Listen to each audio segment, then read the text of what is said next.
lieu un petit peu de la situation telle que je l'aperçois, moi, sous mon regard aussi d'infirmier de terrain. Et puis reposer quelques petits éléments, je dirais, de référence théorique ou conceptuelle. Et puis surtout, puisque c'était la question, c'est qu'est-ce qu'on fait, qu'est-ce qu'on peut faire ensuite pour nos jeunes. Et de toute façon, toute la première partie va permettre aussi de commencer à voir ça. Déjà, remettons une phrase importante qui date de 80 de Monsieur Philip Morris. Pour s'il y en a quelques-uns qui ne connaissent pas Philip Morris, c'est le grand patron de l'industrie du tabac. Philip Morris, c'est Marlboro, ni plus ni moins. Donc, il disait en 1981 que les adolescents d'aujourd'hui sont les consommateurs réguliers et potentiels de demain. Car effectivement, ils l'avaient repéré, les cigarettiers l'ont repéré depuis longtemps, c'est que l'entrée dans le tabagisme se fait très jeune, et plus il se fait jeune, et plus la dépendance sera importante et sera forte. Donc, les adolescents, notre jeunesse, est une cible privilégiée pour les fabricants de tabac.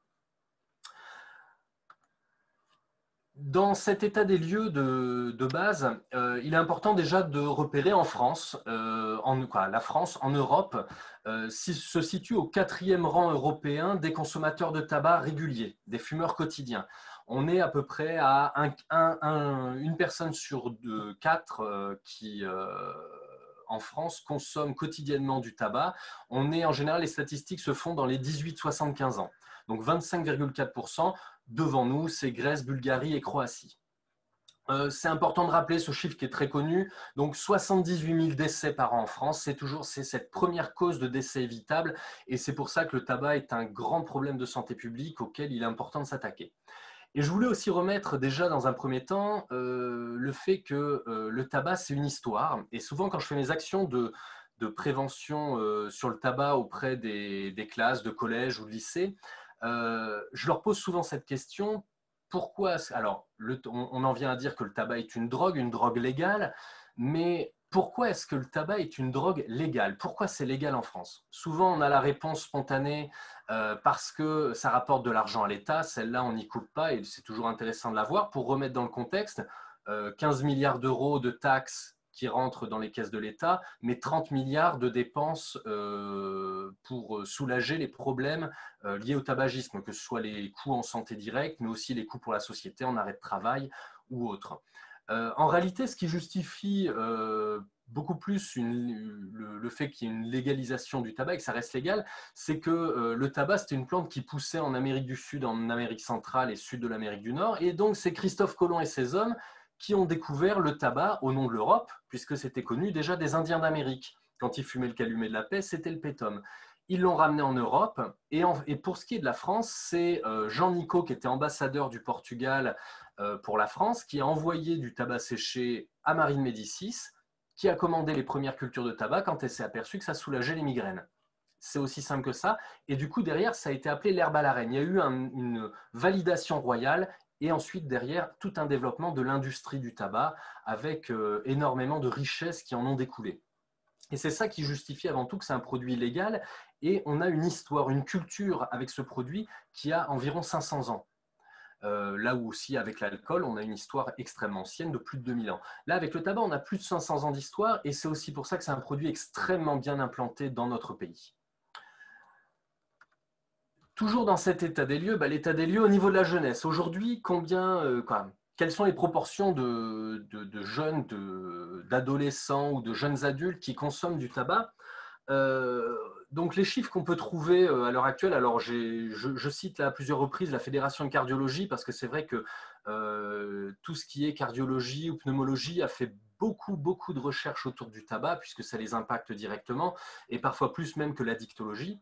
Et donc on retrouve notamment qu'en troisième, on a déjà quand même 37,5%, c'est-à-dire plus d'un jeune sur 3 qui a au moins expérimenté le tabac. C'est-à-dire fin du collège, on a déjà plus d'un tiers des adolescents qui ont expérimenté le tabac. À 15 ans, c'est-à-dire juste quand on passe au lycée, au début du lycée, là on est en seconde à peu près en moyenne, hein, seconde et puis après il y a les lycées professionnels, on a déjà un adolescent sur deux qui a expérimenté au minimum, qui a testé, et on a déjà 20% de consommateurs quotidiens. On se rappelle, adulte c'est 25,7%. Et à 17 ans, on est aux 25% des adolescents qui consomment quotidiennement du tabac. C'est-à-dire qu'à 17 ans, tout est joué. À 17 ans, on a déjà la très très grande majorité des fumeurs futurs, quoi, des fumeurs adultes, on les a déjà à 17 ans. Et c'est pour ça que c'est un enjeu extrêmement important de pouvoir travailler avec ce public-là, au niveau notamment de la prévention. Juste, je vous ai fixé, parce que c'est toujours intéressant de pouvoir voir à peu près les quantités, même si ce n'est pas non plus l'essentiel, mais de voir donc à 15 ans, entre 15 et 17 ans, on a une moyenne à 10,5, quoi, un peu plus de 10 cigarettes par jour pour les garçons, 8 pour les filles. Et puis après, on voit l'évolution pour monter jusqu'à 20-25 ans, à 13 cigarettes pour les garçons, 11,5 pour les filles, à peu près, c'est des moyennes. Et on s'aperçoit qu'il y a toujours ce décalage, les garçons fument plus que les filles. Ça, c'est en termes de quantité. On sait aussi par rapport aux 78 000 morts, par exemple, qu'il y a beaucoup plus d'hommes que de femmes. On est, je crois, à peu près à 59 000 hommes pour 19 000 femmes. Donc on voit cette évolution, cette progression dans les quantités fumées jusqu'à l'âge de 20-25 ans. Après, ça se stabilise et avec ce décalage entre garçons et filles. Donc c'est vrai qu'on peut commencer à se dire, bah, tiens, les garçons peut être une cible un peu plus privilégiée. Mais pour les cigarettiers, les filles sont aussi des cibles privilégiées car c'est là où il y a des parts de marché à prendre.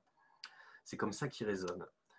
Dans cet état des lieux, j'avais envie aussi de vous parler notamment de l'aspect législatif. Alors, ça peut paraître rébarbatif, mais qui est très important de comprendre et de voir un petit peu ce qui a été posé.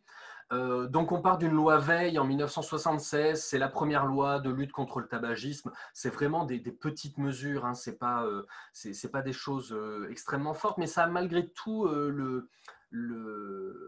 ça a l'importance d'exister et c'est bien parce que c'est là où on commence. Et après, on va attendre jusqu'en 91 et la fameuse loi E20 dont on a tous entendu parler sur l'alcool et le tabac, qui pose vraiment les bases de toute la législation qu'on connaît aujourd'hui autour des interdictions et qui va être renforcée ensuite derrière par le décret du 15 novembre 2006, par le décret du 29 juin 2015 ou par l'ordonnance du 19 mai 2016. Et toutes ces lois, ces décrets, ces ordonnances vont poser le cadre légal aujourd'hui et qui permet avant tout de se rendre compte donc l'interdiction de consommer du tabac dans les lieux publics, notamment aussi dans les enceintes des établissements scolaires. Et ça, je tiens toujours bien à le préciser, c'est les enceintes des établissements scolaires, c'est-à-dire que la cour, n'importe quel lieu qui fait partie du périmètre de l'école est un lieu interdit aux fumeurs. Il y a des tolérances qui existent pour permettre aux professeurs consommateurs de ne pas avoir à sortir de l'établissement pour fumer. Il y a aussi des tolérances qui existent sur certains établissements scolaires ou demander, notamment les lycées, où on accepte que les lycéens fument, puisque certains en plus sont majeurs, pour éviter qu'ils aillent fumer sur la rue, notamment parfois quand c'est des routes à fort passage. On a un lycée professionnel à Limoges qui est dans ce cas. Il va y avoir une tolérance dans une zone de l'enceinte. Il y avait eu aussi, à la période où on était en alerte maximale sur les attentats, où c'était pour éviter d'exposer nos adolescents à des risques d'attentats. Mais globalement, l'enceinte des établissements scolaires est un lieu interdit. Les aires de jeu pour enfants, c'est un lieu interdit où il est interdit de consommer du tabac. Et il y a aussi les véhicules en présence d'un mineur, qui est une des lois les plus récentes et qui est assez méconnue, où effectivement on n'a pas le droit de consommer du tabac. Il est important aussi au passage de préciser que toutes ces lois s'appliquent aussi pour le vapotage. Ce qui est important, je ferai un petit point sur le vapotage un peu plus tard. Donc, on a toutes ces lois et ce qui est essentiel là-dedans, c'est de comprendre l'état d'esprit dans lequel ont été faites ces lois. Le but n'était pas de faire de la pure répression, le but était notamment d'aider les fumeurs à diminuer leur consommation, mais un des axes principaux de travail, et on va le retrouver après dans une autre démarche ensuite, c'était aussi de protéger les plus fragiles, c'est-à-dire protéger les non-fumeurs du tabagisme passif, donc en évitant la consommation dans les lieux publics, mais aussi d'essayer de protéger les mineurs en désacralisant le tabac, en le dénormalisant, afin de justement le rendre moins attractif. Et ça a été vraiment une des démarches principales des législateurs. Toujours dans cet état des lieux, justement, dans cette dynamique-là, il y a eu le Programme national de réduction du tabagisme de 2014, qui, notamment dans ses objectifs, alors il y avait vraiment aider les fumeurs, mais il y avait un objectif majeur qui était mis dedans, c'était protéger les jeunes et éviter l'entrée dans le tabagisme. Et ce programme national, c'est lui qui a donné lieu ensuite au paquet neutre. Donc ce paquet neutre qui avait été mis en place d'abord en Australie, hein, c'est eux qui ont été les précurseurs, mais on a été parmi les pays qui l'ont mis ensuite le plus rapidement. Et le paquet neutre, ce qu'il faut bien se rendre compte, donc là je vous en ai mis un exemple, la plupart d'entre eux, je pense que tout le monde en a déjà vu passer, le paquet neutre pour les fumeurs réguliers déjà dépendants, ça a peu d'impact. Ça a vraiment peu d'intérêt, peu d'impact. La plupart du temps, le cerveau fait complètement abstraction des images, des photos, des messages de prévention. Et puis voilà. Mais par contre, pour le public jeune, c'était tout l'intérêt, c'était de lutter contre le marketing autour du tabac. Pour les personnes qui, comme moi, ont dépassé la quarantaine, vous avez connu dans votre jeunesse tous ces paquets magnifiquement estampillés, soit revendiquant des idées révolutionnaires, soit revendiquant des idées écologistes, soit revendiquant une certaine classe ou un certain glamour, soit revendiquant Marlboro avec son, je cite souvent Marlboro, avec son magnifique estampille rouge qui rappelait toujours que c'était la cigarette du cow-boy. Et j'ai toujours beaucoup aimé cette publicité où on voit un cheval enterrer les cow-boys. C'était une démarche vraiment importante de limiter le marketing, de limiter l'attrait du paquet de par son emballage. Et ça, c'est vraiment pour les jeunes, pour le dénormaliser. Ça devient moins classe de laisser poser son paquet de cigarettes devant soi. Par rapport à ça, justement, avec le paquet neutre, se pose la question du prix du paquet, qui est aussi une mesure qui, même si elle vise tous les fumeurs, cherche sincèrement à limiter l'entrée dans le tabagisme des plus jeunes, puisque financièrement, ils font partie de ceux qui auront le moins de possibilités de s'acheter du tabac. J'ai mis un point d'interrogation autour de ce prix du paquet parce que c'est important de se questionner. Alors, il y a une corrélation claire et nette entre le prix du paquet et le volume des ventes. Ça a été clairement mis en évidence. On peut voir là sur les sources de l'OFDT, là c'est sur le paquet de tabac à rouler, mais ça a été clairement mis en évidence. Il y avait eu vraiment un gros boom à ce niveau-là, au niveau du tabac blond, vers 2003, quand il y a eu le plan cancer et les grosses augmentations du prix. Mais après, en France, globalement, le législateur était un peu plus frileux à faire des grosses montées. Je parlais tout à l'heure de l'Australie. L'Australie, quand ils ont mis en place le paquet neutre 2 ou 3 ans avant nous, en même temps, ils ont doublé le prix du paquet de cigarettes. Ça fait qu'aujourd'hui, un paquet de cigarettes blondes en Australie, nous, on est à peu près à 10 € le paquet. En Australie, le prix du paquet est environ à 16 €, si je ne dis pas de bêtises. Et ils ont un taux d'adolescents et de jeunes consommant quotidiennement du tabac qui est très nettement inférieur à la France. Et c'est là où il y a peut-être quelque chose, une démarche à faire, mais qui est compliquée au niveau du législateur, puisqu'on se heurte aussi à tout un système de lobbying et de commerce, comme j'ai déjà pu en parler un peu avant. Dans cet état des lieux, justement, il y a quelque chose d'assez important. C'est dans ces lois, en 2009, est clairement mis en place l'interdiction de vente aux mineurs. Ça a été progressif. On est d'abord passé par une étape interdit aux moins de 16 ans, puis 2009, c'est interdit aux moins de 18 ans. En 2019, le CNCT a fait une étude, justement, a dit 10 ans après, on va voir un petit peu si c'est efficace, si ça a bien marché, si c'est bien respecté. Vous l'avez peut-être vu passer cette étude, ça a été relayé par les grands médias, mais peut-être pas assez. Et ils ont clairement mis en évidence que dans la plupart des bureaux de tabac où ils ont pu aller vérifier, il y avait une signalétique défaillante, c'est-à-dire qu'il y avait peu qui montraient clairement qu'il était interdit de vendre du tabac ou des produits du tabac aux mineurs. Très peu de buralistes contrôlaient les pièces d'identité alors qu'ils font partie de ces professions qui ont le droit, qui ont le droit clairement de contrôler une pièce d'identité, comme les professions qui vendent de l'alcool ont le droit de contrôler les pièces d'identité, c'est-à-dire une caissière de supermarché a le droit de vérifier une pièce d'identité si elle n'est pas sûre pour la vente d'alcool. Et ben, les buralistes ont aussi ce droit-là et pourtant très peu le pratiquent.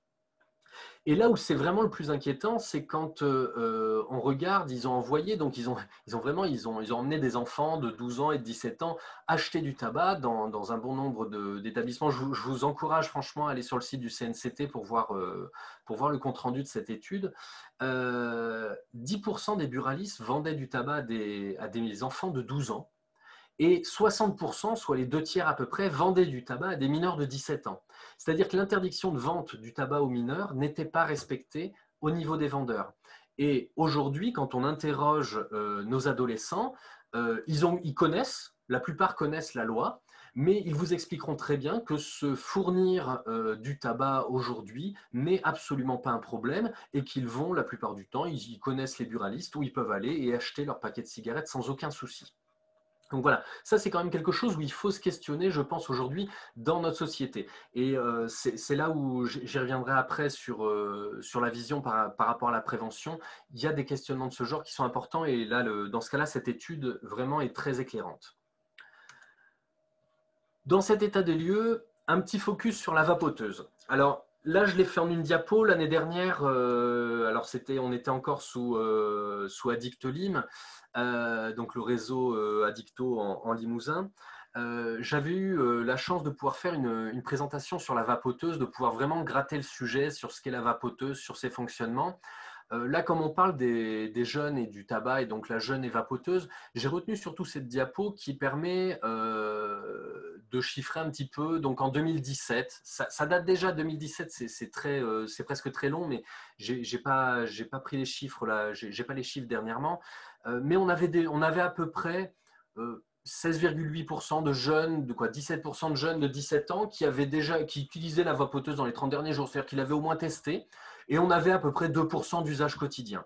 Et à 18-75 ans, chez la population adulte, on était à 2,7%. Depuis, ça a dû légèrement augmenter, mais c'est important de le pointer, c'est que aujourd'hui, on est sur la vapoteuse qui prend un certain essor, mais on est encore très loin de la problématique du tabac. C'est important de se poser la question aujourd'hui pour ne pas se faire dépasser comme on l'a été par le tabac. Mais aujourd'hui, par rapport à ce qu'est la vapoteuse, aux dangers qu'il y en a et par rapport aux produits qu'on peut en retirer, on sait qu'on est sur un outil de réduction des risques. Un petit peu plus tard, je vais vous parler de réduction des risques, mais on est vraiment sur cet outil de réduction des risques. Et la question, j'ai un collègue à moi qui m'en parlait ce matin, qui me disait, mais les dernières études tendraient à montrer que beaucoup de jeunes, plutôt que de commencer par le tabac, commencent directement par la vapoteuse. Est-ce que c'est un problème? Je dirais oui et non. Le jeune qui commence à consommer, qui commence à utiliser une vapoteuse, s'il n'y avait pas eu la vapoteuse, est-ce qu'il n'aurait pas consommé du tabac? Si la réponse est oui, ben, entre deux mots, il faut choisir le moindre et certainement que la vapoteuse, ce sera moins pire. Il n'y aura pas les goudrons, il n'y aura pas le monoxyde de carbone. Mais il est clair que dans l'idéal, il faudrait qu'il ne consomme rien du tout. Donc, on est dans cette difficulté. Est-ce qu'il aurait consommé? Sinon, est-ce qu'il n'aurait pas consommé? Aujourd'hui, on sait qu'il y a quand même tout un tas de jeunes qui consomment des produits de vapote et il va être très important, aujourd'hui essentiel dans toutes nos actions, de pouvoir parler du tabac, mais surtout d'avoir toujours quelque chose, de pouvoir parler de la vapoteuse, de pouvoir en dire quelque chose et de pouvoir donner de l'information. Parce qu'on sait vraiment, j'y reviendrai aussi là encore un petit peu plus tard, il y a plein de choses sur lesquelles je reviendrai plus tard, mais où il va être important de donner de l'information et d'amener nos adolescents justement à se poser des questions. Pour continuer, j'avais là, je vous ai dressé un petit peu l'état des lieux, les statistiques, les choses comme ça. C'est toujours intéressant de voir, de comprendre un petit peu où on en est. Et certainement, beaucoup d'entre vous connaissent ceci, c'est le cycle de Prochaska et Di Clemente. Malgré tout, pour ceux qui ne le connaissent pas, tant mieux, je vais pouvoir en parler un peu. Pour ceux qui le connaissent, ce n'est pas grave, je vais le resituer dans le contexte de mon intervention. Mais ça me paraît toujours important de bien se rappeler, moi dans ma pratique addicto, que ce soit de prévention, que ce soit aussi, j'aurais dû le préciser tout à l'heure, je fais des consultations jeunes consommateurs sur 3 quartiers prioritaires de Limoges. et je fais aussi de la consultation à la maison d'arrêt de Limoges, j'ai besoin de ce cycle de Prochaska et Di Clemente pour adapter mon action et pour la rendre la plus efficace possible. Donc le cycle de Prochaska et Di Clemente, à la base, on est une personne en pré-contemplation, c'est-à-dire qui n'a pas de problème, qui consomme peut-être, qui consomme justement, qui consomme par exemple du tabac, mais qui est un fumeur heureux, qui n'a aucun souci, elle va bien, elle fume, il n'y a pas de problème. Puis, à force d'avoir des informations, des alertes, le médecin traitant qui peut dire certains éléments, elle va passer en contemplation. C'est-à-dire qu'elle a conscience de son problème, mais, il y aura toujours un mais, ce n'est pas le moment de changer, ce n'est pas le moment d'agir. Et elle sera dans un état qu'on appelle d'ambivalence. Je veux, mais je ne veux pas. Toujours cette peut-être, oui, oui, non, mais j'arrêterai un jour. Il y a toujours ces un jour.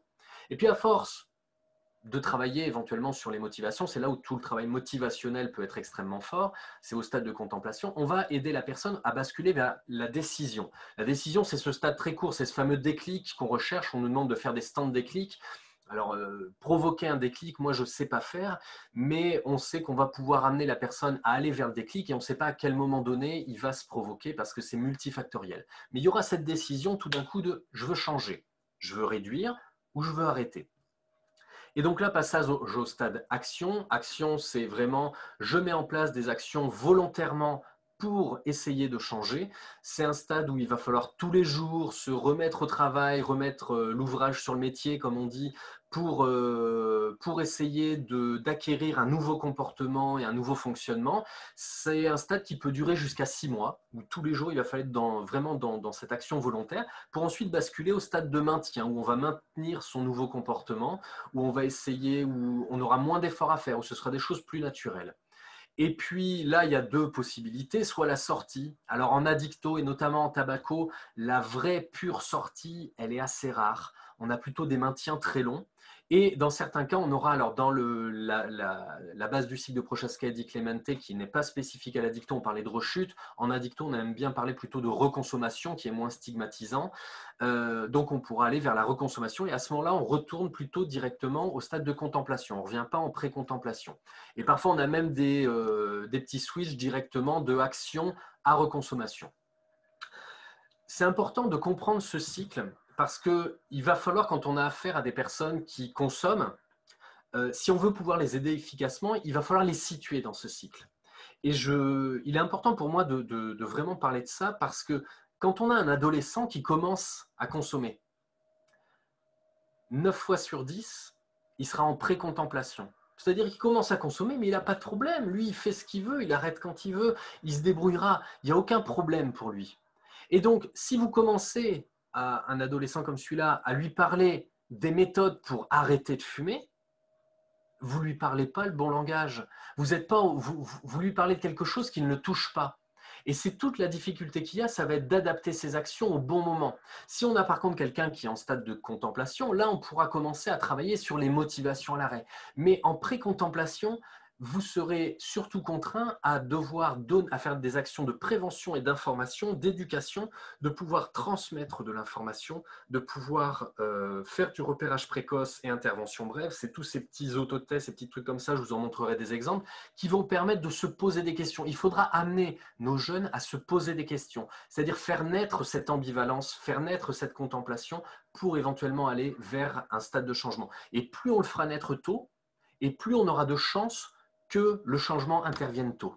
Plus on va laisser longtemps s'instaurer le tabagisme et plus il sera dur de basculer vers le stade de décision et d'action. Donc c'est un petit peu tout ça et donc je vous encourage vraiment à vous approprier, pour ceux qui ne le font pas encore dans leur pratique, à vous approprier ce cycle et à chaque fois que vous avez une situation, à vous poser la question où est la personne en face de moi dans ce cycle-là. Je voulais vous parler ensuite justement, parce que ça nous touche justement au travers de ce qu'on fait, de promotion de la santé. Et ensuite, plus précisément, de prévention, puisque moi, c'est aussi mon cœur de métier et c'est essentiel. Et quand on veut parler de jeûne et de tabac, eh ben, on va sur ces domaines-là. La promotion de la santé, donc, c'est quelque chose qui a été défini par la Charte d'Ottawa en 1986, donc c'est déjà quelque chose d'assez ancien, mais qu'on travaille de plus en plus à l'heure actuelle. Alors, c'est vrai que moi, ça colle complètement avec la thématique du master dans lequel je me suis lancé, mais c'est extrêmement riche et intéressant, parce que c'est vraiment quelque part, c'est cette dynamique où on va autonomiser les populations dans la prise en charge de leur santé, dans le fait qu'ils vont vraiment décider pour eux-mêmes. Et c'est une philosophie extrêmement importante parce qu'on va aussi définir la santé dedans comme la santé, c'est pas juste l'absence de maladie, comme c'est pas juste l'absence de tabagisme ou d'addiction. Ça va être la santé, ça va être vraiment un état de bien-être physique et psychique. C'est quelque chose de très vaste, de très général et qui va être beaucoup plus une ressource qu'un but. Et on va devoir travailler avec les populations ou avec les individus. C'est aussi bien, ça va se travailler aussi bien au niveau individuel que des groupes pour réaliser ses ambitions, satisfaire ses besoins et évoluer dans le milieu dans lequel on est avec son environnement, pouvoir s'adapter à cet environnement et pouvoir s'y sentir bien. Et c'est là où c'est très important, c'est que la promotion de la santé, la prévention, donc au passage, et tout le travail autour de la santé, ce n'est pas que le secteur sanitaire. Et c'est quelque chose pour moi qui était essentiel à mettre en avant, c'est que je suis infirmier, mais ça ne relève pas que de mon domaine, ça ne relève pas non plus que du domaine des médecins. C'est que tout mon travail va s'axer autour du réseau, justement. On est justement dans le cadre d'un réseau avec Coréade, où il va falloir travailler avec tous les partenaires sociaux, les partenaires du milieu, justement on est avec les jeunes du milieu de l'éducation nationale notamment, mais les milieux aussi associatifs, avec les éducateurs, avec aussi le milieu de la justice, parfois avec lequel il faudra travailler, la PJJ, et il va être important de réussir à collaborer tous ensemble, à pouvoir trouver des actions qui nous emmènent tous ensemble dans le même axe. Et c'est là où on a certainement le plus de progrès et le plus de travail à faire, mais c'est quelque chose qui peut donner des actions beaucoup plus intéressantes. Je voulais aussi souligner ça parce qu'il y a une étude je n'ai pas fait de diapo sur ça, mais malgré tout, je voulais vous en parler. Il y a une étude qui a été sortie il y a quelque temps déjà, qui montrait bien que le tabagisme était directement corrélé aussi au niveau de vie et à la qualité de vie sociale, on va dire. C'est-à-dire que plus on a des personnes pauvres et vivant dans un milieu précaire, et plus le tabagisme, la dépendance au tabac est forte, moins il y a d'essais et d'envie d'arrêter. Et en plus, quand il y a quelquefois où il y a des essais, des tentatives d'arrêt, le taux de réussite est bien inférieur. Et c'est là où c'est aussi extrêmement important de pouvoir se poser les questions en termes de promotion de la santé, en termes de santé en général, c'est que l'environnement de vie, la qualité de vie à l'école notamment, vont être des facteurs déterminants d'entrée dans le tabagisme ou de lutte contre le tabagisme. Et c'est là où c'est des choses où il va falloir pouvoir axer nos actions et pouvoir travailler en collaboration les uns avec les autres. Justement, dans ce cadre-là, un petit schéma qui résume ce qu'est quelque part la promotion de la santé. La promotion de la santé, c'est le croisement, j'aurais pu le surligner, c'est vraiment le croisement, le lieu de croisement entre éduquer, prévenir et protéger. C'est-à-dire protéger, ça va être toutes les actions justement de soins directs, de consultation, on va y venir aux prescriptions de substituts, à des choses comme ça.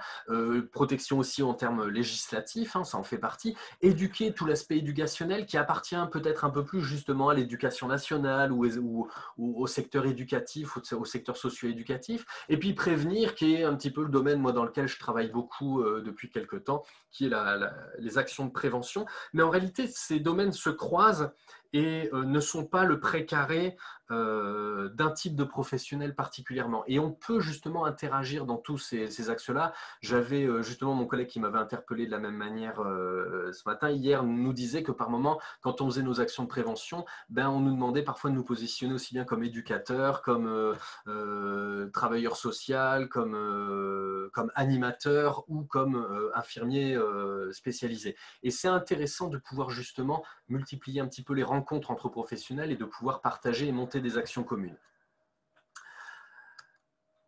La prévention, justement, alors un petit focus sur la partie prévention, parce que malgré tout, ça reste quand même pas mal mon domaine et mon dada. Je vous ai mis les définitions du Larousse, donc définition du Larousse de base, l'ensemble des dispositions prises pour prévenir un danger, un risque, un mal. On connaît la prévention routière, on connaît la prévention de la délinquance. Et puis au niveau médical ou médico-sociaux, on a tout ce qui est mis en œuvre pour empêcher l'apparition ou l'aggravation ou l'extension des maladies et leurs conséquences à long terme. Et ça, c'est quelque chose d'important. Donc, on a justement par rapport à ça, trois. Alors nous, c'est le modèle qu'on utilise à l'heure actuelle chez nous au XAPA à Limoges, mais vous connaissez tout, vous avez peut-être déjà entendu parler de prévention primaire, secondaire, tertiaire. C'est des modèles assez proches. Nous, on parle de prévention universelle, sélective ou ciblée. Donc la prévention universelle, où on va être vraiment dans prévenir des pathologies pour tous. Hein, c'est vraiment c'est les actions sur les grands médias, c'est les actions où on va essayer de toucher la population au sens large. C'était par exemple les villages du mois sans tabac qu'on avait fait, où on s'installe sur la voie publique et on est prêt à discuter avec toute personne qui passe, où on essaye de se montrer, de donner de l'information au très grand public. Et puis après, on va voir la prévention sélective qui va être plutôt pour des populations dites à risque.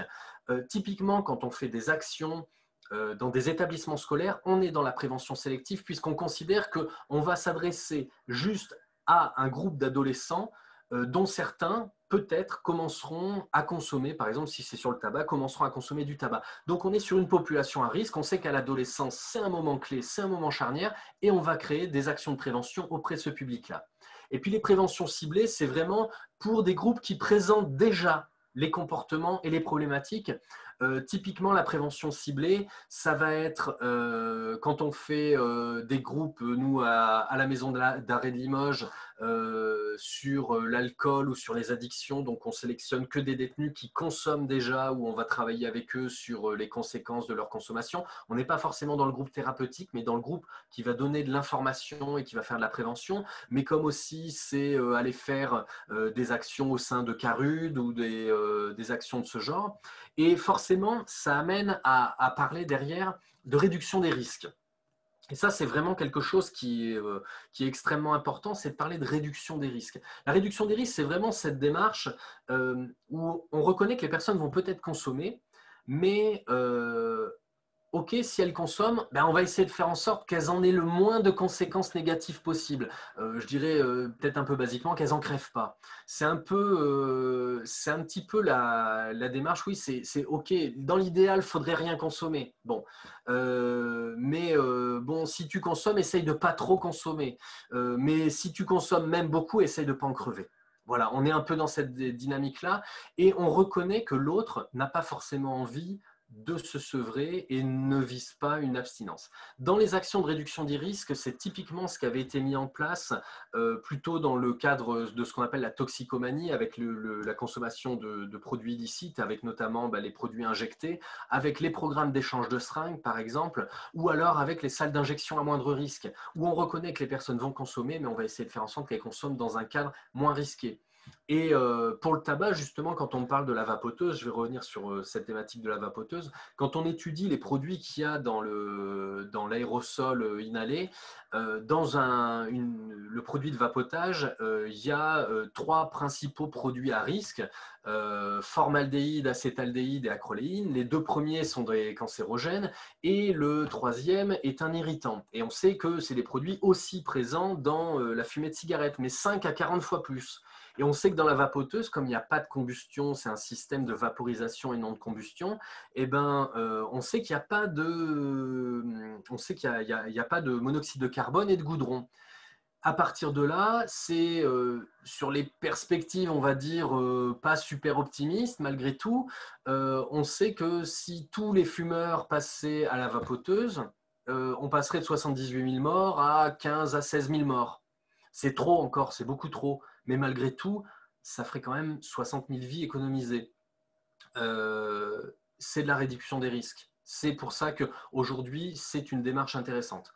Après, voilà, on n'est pas là aujourd'hui pour parler que de la vapoteuse, mais c'est pour bien comprendre ce qu'est la démarche de réduction des risques. Donc, on va pouvoir travailler aussi avec nos jeunes sur des phénomènes de réduction des risques. C'est OK, bon, si tu veux consommer du tabac, comment faire pour que tu n'en consommes pas trop, pour que ça reste peut-être du tabagisme occasionnel. On va pouvoir travailler aussi sur ces notions-là, et c'est là où ça va pouvoir avoir du sens. C'est-à-dire que malgré tout, toute réduction est intéressante dans le tabagisme. Alors, par rapport à ça, justement, c'était un petit peu la question, c'était que faire? Alors, vous allez voir, je l'ai résumé en assez peu de diapos, mais je vais surtout en parler. Bon, déjà, il était important de parler de que faire au niveau de la partie protégée, si vous vous rappelez la promotion de la santé protégée, donc les actions, quand on a des jeunes fumeurs et qu'ils veulent parler de leur tabagisme, il y a les actions, par exemple, comme Tabado qui amène à ça. L'année dernière, on y a participé sur le lycée agricole de Limoges.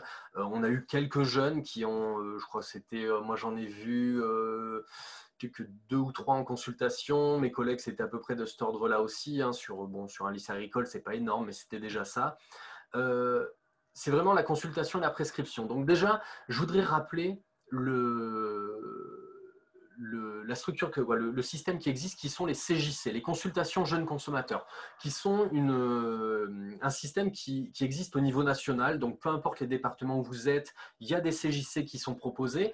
Elles prennent plein de formes différentes. Hein. Nous ici à Limoges, on les a plutôt mis en place sur des lieux, je dirais, neutres de consultation à l'extérieur. Par exemple, moi, il y a un quartier où j'interviens, c'est dans un cabinet de médecins généralistes, mais j'ai aussi des collègues qui interviennent sur certaines villes où ça se fait dans des espèces de salles mises à disposition par la mairie, c'est des choses comme ça. Et puis il y a d'autres endroits où ça va être plutôt fait directement au sein des établissements scolaires. C'est des réflexions qui peuvent se faire. L'important, c'est que ça existe et qu'on peut orienter, quand il y a des questions, justement, des questionnements, des interrogations, il ne faut surtout pas hésiter à se saisir de ces CJC qui, même si elles étaient prévues à la base plutôt pour le cannabis, aujourd'hui sont vraiment ouvertes à toutes addictions. Et ça peut toujours être intéressant, malgré tout, de bien rappeler que c'est un système aussi gratuit et anonyme. Et ça, au niveau des adolescents, c'est quelque chose qui a beaucoup d'importance de pouvoir leur rappeler ce côté anonyme et gratuit. Ils n'ont pas besoin de venir avec la carte vitale de leurs parents. Et donc, dans ces consultations, après, voilà, il y a toutes les consultations tabac qui vont pouvoir être faites, hein, qui normalement doivent rester accessibles aux plus jeunes. Faire une consultation tabac classique. C'est-à-dire que vraiment, ce n'est pas parce qu'on est avec un adolescent que ça va complexifier la chose. On va être, comme d'habitude, sur du Fagerström pour évaluer la dépendance physique, du Horn pour évaluer le rôle de la cigarette. Hein. Si vous ne connaissez pas le test de Horn, moi, c'est un de ceux que je préfère pratiquer parce qu'il permet de donner du sens à quoi sert cette cigarette et justement, du coup, comment on va pouvoir travailler dessus. Et puis bon, là j'ai mis en exemple la grue et l'aigeron qui est un test de motivation. Je l'ai mis en diapo après pour voir ce qu'il y a. Il est connu aussi sous le nom de QMAT. Moi, à titre personnel, pour travailler la motivation, j'utilise plutôt basiquement une échelle visuelle analogique, hein, simplement de coter sa motivation à l'arrêt de 0 à 10, ou ensuite aussi, ce qui est intéressant, c'est en parallèle de coter son sentiment de capacité.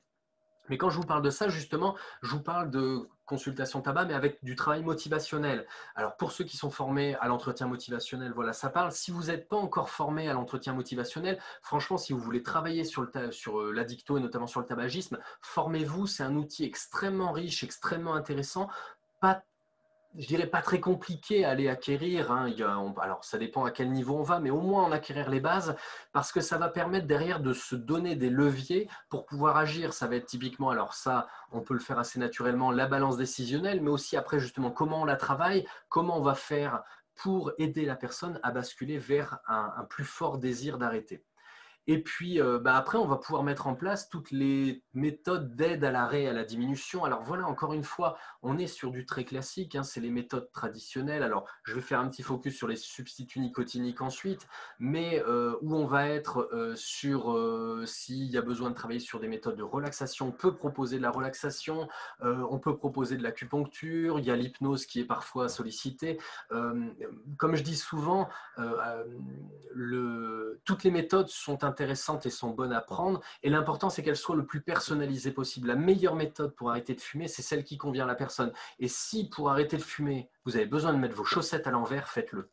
C'est aussi bête que ça, mais c'est ça aussi qui permet d'aider la personne au plus proche. Et avec un adolescent, on aura exactement la même dynamique. C'est-à-dire voir avec lui ce qui lui convient, quel est son objectif personnel, vers quoi il veut aller, quelles sont ses motivations et comment il veut le faire. Et une fois qu'on aura réussi à déterminer tout ça, on pourra essayer de l'accompagner.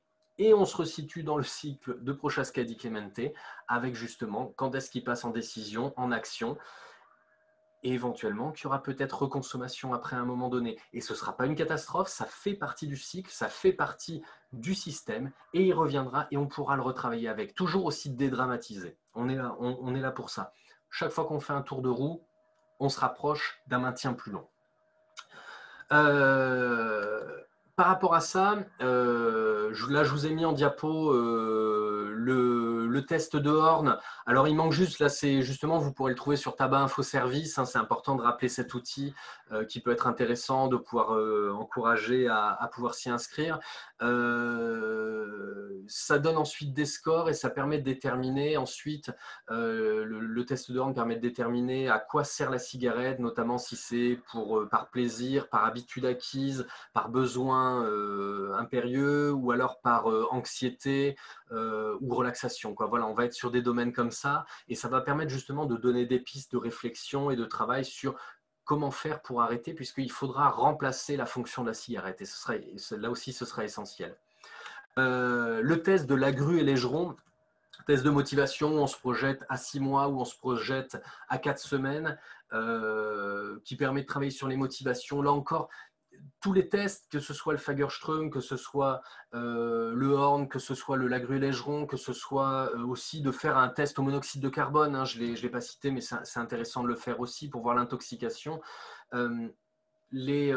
Tous ces tests, ils sont intéressants à faire passer si on en fait quelque chose derrière. C'est-à-dire que c'est à nous de les prendre en main et de se dire, bon ben ok, tu as répondu ça à tel endroit, comment on fait pour le travailler? Qu'est-ce qu'on en fait? Comment on le transforme? Sur un Fagerström où la première cigarette est dans le premier quart d'heure ou dans la première demi-heure après le réveil, eh ben peut-être travailler sur comment on fait pour le repousser un petit peu dans le temps. Ou la cigarette que la personne détesterait perdre, si c'est la première, on sait que c'est un facteur de dépendance physique, et ben si c'est celle-là, par contre, ça veut dire qu'on peut se donner la marge, on peut réfléchir et se dire, ah bah tiens, ben, ça veut dire qu'on peut peut-être travailler sur les autres d'abord. Voilà, soyez inventifs, soyez créatifs, vous allez voir, on va y revenir là-dessus. N'ayez pas peur, adaptez, toujours personnalisez au maximum vos interventions et vos actions. Les substituts nicotiniques, parce que c'est une question qui se pose, effectivement, les substituts nicotiniques, peut-on les prescrire à des mineurs? Alors, en tant qu'infirmier, depuis maintenant quelques temps, nous sommes devenus légitimes pour parler de la prescription de substituts nicotiniques et c'est important à tous mes collègues infirmiers qui ne sont pas encore formés, qui ne se sont pas formés un petit peu à la prescription de substituts, faites-le parce que ça peut vraiment être un levier. C'est intéressant quand on reçoit quelqu'un en consultation tabaco, s'il est décidé à se lancer dans l'arrêt, de ne pas avoir à lui dire bah, il faudrait que tu prennes un rendez-vous avec un autre médecin, qui puisse repartir avec sa prescription. C'est toujours quelque chose d'extrêmement positif parce qu'on sait que le stade de décision peut être un stade très court et éphémère et avec un retour vers la contemplation très rapide. Donc c'est bien de saisir la balle au bon. Les substituts nicotiniques, donc que ce soit les patchs, les gommes, les pastilles, tous ces substituts donc, qui sont maintenant remboursés directement par la Sécu avec possibilité de prescription par un grand nombre de professionnels, sont possibles à prescrire à partir de l'âge de 15 ans. Donc, déjà, de 15 à 18 ans, on ne se pose pas de questions, on peut prescrire les substituts nicotiniques, il n'y a aucun problème. Les prescriptions seront identiques à celles de l'adulte, c'est-à-dire qu'on évaluera avec les systèmes habituels, nombre de cigarettes, le test au monoxyde de carbone qui peut nous donner aussi une petite indication d'ajustement par rapport à l'intensité des bouffées aspirées par la personne, parce que c'est vrai que 2 personnes fumant 10 cigarettes par jour, l'une fumera de manière superficielle et l'autre vous fumera la cigarette en 2 aspirations. On n'aura pas le même besoin en substitut derrière.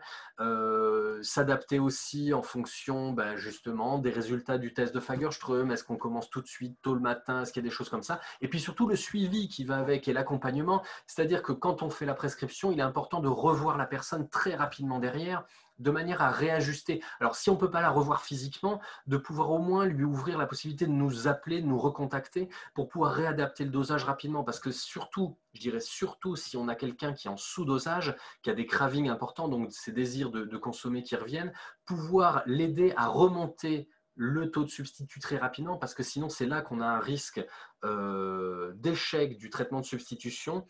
C'est notamment dans ces premiers temps où la personne est sous-dosée, et pouvoir travailler avec elle pour remonter assez rapidement. S'il y a des envies, s'il y a des signes qui montrent un léger sous-dosage, hop, on réaugmente. Et il vaut mieux toujours démarrer un petit peu trop fort que pas assez. Le surdosage est moins embêtant à gérer. Et par contre, ensuite, la question pour tout ce qui est mineur de moins de 15 ans, alors en toute honnêteté, je pense que des consultations tabaco de mineurs de moins de 15 ans, vous n'allez pas en avoir des masses. Mais si jamais ça arrive, malgré tout, là, par contre, pas possible de prescrire des substituts nicotiniques. Vous êtes hors AMM, hors autorisation. Si vous le faites, si vous décidez de le faire, c'est sous votre responsabilité. Et ça, c'est quelque chose d'important. C'est vrai que les médecins ont plus d'habitude de maîtriser ces notions-là, de savoir si on est AMM, hors AMM. En tant qu'infirmier, n'étant pas habitué à prescrire, c'est quelque chose de plus nouveau. Et c'est important de le rappeler, si à un moment donné, on a un jeune de moins de 15 ans qui est en demande de substitution, on sera hors AMM et ça engage notre responsabilité. Honnêtement, moi, dans un cas comme ça, je solliciterai certainement mon médecin addictologue référent pour superviser la situation et qu'on puisse en discuter ensemble. Donc voilà pour les actions directes. Après, tout le travail de prévention, eh ben ouais, qu'est-ce qu'on peut faire pour nos adolescents? C'est tout le travail de prévention, d'anticipation. Et ça, c'est quelque chose d'extrêmement riche, important, peut-être sous-estimé, qu'on a besoin de développer, d'harmoniser et de réfléchir beaucoup plus. Aujourd'hui, dans le budget global de la santé, la prévention, c'est rien, c'est tout petit. Il suffirait de le doubler, je crois qu'on est à peine, on est à 1% à peu près des dépenses de santé, un gros pourcent. Si on doublait simplement ces dépenses-là, c'est des milliards potentiels qu'on pourrait faire économiser à la Sécu. Alors, je prêche pour ma paroisse, hein, quand je dis ça, c'est clair, mais malgré tout, on sait qu'on peut avoir des choses à développer et à travailler. J'ai mis en premier, je parle de développer les compétences psychosociales. Les compétences psychosociales, c'est cette capacité, ces capacités qu'on peut avoir, ces compétences qu'on a pour, je dirais, gérer notre vie d'une manière globale. C'est-à-dire que ça va être, par exemple, émettre son opinion, pouvoir argumenter son opinion, pouvoir l'exprimer, pouvoir développer un esprit critique. Ça va être aussi reconnaître ses émotions, mais aussi reconnaître celles des autres, la fameuse empathie aussi. Écouter les autres avec empathie. Ça va être justement toutes ces démarches-là. Alors, je vous encourage franchement à vous intéresser à ça. Et on sait qu'aujourd'hui, les actions de prévention qui ont le plus de réussite sur le long terme, ce sont celles qui travaillent sur ça. Et c'est d'ailleurs, l'éducation nationale nous demande de plus en plus de venir chez eux avec des outils validés et qui reprennent justement ces compétences psychosociales. Et ça va être important de les réfléchir.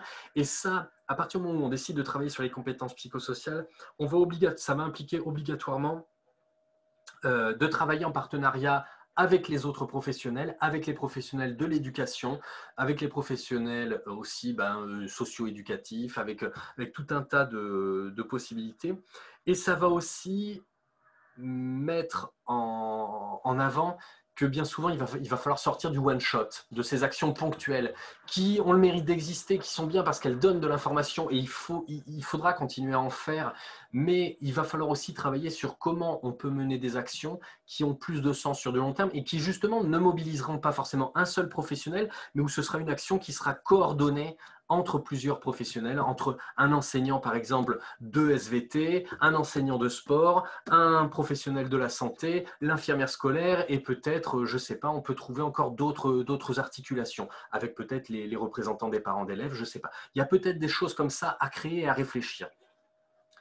Il va falloir aussi toujours être dans la dynamique avec nos adolescents. Rappelez-vous, être adolescent, c'est le pire âge de la vie, mis à part l'âge adulte, qui est peut-être encore pire. Mais pour nos adolescents, c'est le pire âge, puisque c'est celui qu'ils connaissent à l'heure actuelle, où ils sont en gros le cul entre deux chaises, entre l'enfance et l'âge adulte. Et donc, ce ne sont plus des enfants. Ils ont le droit à la parole, ils ont envie de s'exprimer, ils ont envie de donner leur opinion, mais ils ne sont pas encore des adultes. Mais être adulte, c'est faire ses choix et les assumer. Et c'est là où on va pouvoir travailler avec eux et on rejoint les compétences psychosociales, les aider à développer cette capacité à avoir l'esprit critique, à être capable de faire des choix, à pouvoir les assumer. Donc ouvrir du dialogue, ouvrir de la discussion, ouvrir des possibilités éviter justement le jugement en bien ou en mal et pouvoir justement leur donner envie de venir nous parler. Et ça va être ça justement. J'ai mis derrière moi un de nos derniers kakémonos. Alors je ne sais pas si on le voit à l'endroit ou à l'envers, mais où on reprend quelque chose qu'on avait beaucoup travaillé déjà avec Addictolim à l'époque, avant que Addictolim fasse partie de Coréade. C'était le « ici on en parle », c'est ouvrir cette possibilité d'ouvrir du dialogue et de pouvoir les aider à faire des choix, à assumer leurs choix. Et on va être typiquement ensuite justement sur des outils de RPIB. Alors après, quand je vais arrêter le diaporama, je vais vous montrer un peu différents outils, mais RPIB, repérage précoce, intervention brève, c'est justement pouvoir être là à proposer la possibilité de se poser des questions, d'aller s'interroger, amener les gens et ces ados à s'interroger sur leurs pratiques, sur leur fonctionnement, sur les risques qui sont possibles. Et quand ils ne sont pas prêts, juste faire une petite intervention brève, semer une graine et faire en sorte, si possible, qu'ils se rappellent de nous parce que le jour où ils auront besoin d'aide, ils pourront venir nous voir. Et c'est aussi ça, c'est se dire que parfois on est sur du travail qui ne paiera pas tout de suite, mais qui paiera peut-être dans 1 an ou dans 2 ans. Tout le travail de réduction des risques, avoir cette notion-là. Et surtout, je l'ai mis en gras, c'est être créatif et vivant. Là, ensuite, je vais arrêter la projection du diaporama. Mais pour vous parler justement de ça, c'est que votre meilleur outil d'action, de prévention ou d'éducation à la santé, avant toute chose, c'est vous. Il y avait eu des questions préparatoires où on me demandait des outils, on me demandait des choses comme ça. Je vais vous montrer des petites choses qu'on fait, mais ayez en tête que votre meilleur outil, c'est vous. Et c'est ce que vous allez apporter, l'énergie que vous allez donner, qui va pouvoir amener les gamins à vous écouter et à avoir envie. Alors je dis les gamins, c'est très affectueux, mais c'est quelque chose comme ça. C'est au bout d'un moment, on finit par les regarder comme ça. Mais où le but, il est vraiment de pouvoir les aider. Et donc, soyez créatifs. On peut recréer des choses, on peut réinventer des choses. C'est pas parce que ça a déjà été fait que vous pouvez pas y mettre votre touche. Plus vos outils seront personnalisés, plus ils vous appartiendront et mieux vous les utiliserez. Et ça, c'est quelque chose d'essentiel. Moi, je m'en aperçois tous les jours avec mes collègues. Des outils, moi, que j'ai pu travailler à titre personnel, je les manie facilement, je suis à l'aise. Et puis, mes collègues sont moins à l'aise. Et puis, eux, par contre, quand ils ont travaillé sur un outil, tout de suite, ils s'en emparent beaucoup plus facilement. Et ça marche pour tout le monde. Donc, soyez créatifs et soyez vivants. Mettez-y de l'énergie et ça, c'est essentiel. Je vais là me sortir juste de mon diaporama pour justement vous montrer un petit peu. Alors, je vais revenir justement d'abord sur je vais revenir un petit peu sur moi. Je vais remettre ma petite hop, mon visage. Hop, je crois que vous me voyez là à nouveau. Donc, l'idée, comme je vous disais, c'était les outils de RPIB. Il y en a un que je voulais vous présenter, qui avait été travaillé à l'époque donc avec Addictolim avant que ça fasse partie de Coréade. C'était le réseau d'addiction Limousin et qui était un outil, extrêmement riche. Alors là, je vous le montre sur le tabac, mais qui a été fait aussi sur plein d'autres domaines, sur le cannabis, sur l'alcool, sur les réseaux sociaux, sur tout un tas de choses comme ça. Et ça, vous pouvez en trouver plein. Il y a plein de structures qui en ont fait. Vous en avez peut-être par chez vous. Et ça, c'est des outils extrêmement riches de pouvoir les laisser traîner, laisser-les à portée de main dans toutes les infirmeries scolaires, dans tous les lieux un petit peu communs, les salles d'attente aussi de médecins ou même les bureaux. Moi, je trouve des médecins généralistes. J'ai un médecin généraliste avec lequel je travaille. Je trouve ça génial. C'est posé dans un petit présentoir juste devant son bureau, mais elle s'arrange toujours pour que ce soit très clairement visible et thématique, pour que les gens aient envie peut-être à un moment donné de parler d'une. C'est juste on ouvre une porte. Ça marchera parfois, ça ne marchera pas. Et donc là, on a justement, c'est Tabac et vous, avec simplement, c'est le Fagerström qu'on retrouve derrière, hein, c'est quelques questions de base pour amener les gens à s'interroger, à avoir un score, ils le font pour eux-mêmes. Et après, s'ils ont envie, c'est juste indiquer qu'ils peuvent en parler avec leurs professionnels de santé. Et juste des petites choses comme ça, déjà, c'est extrêmement important, c'est ouvrir la possibilité d'en parler, ouvrir la possibilité d'en discuter, sans forcer.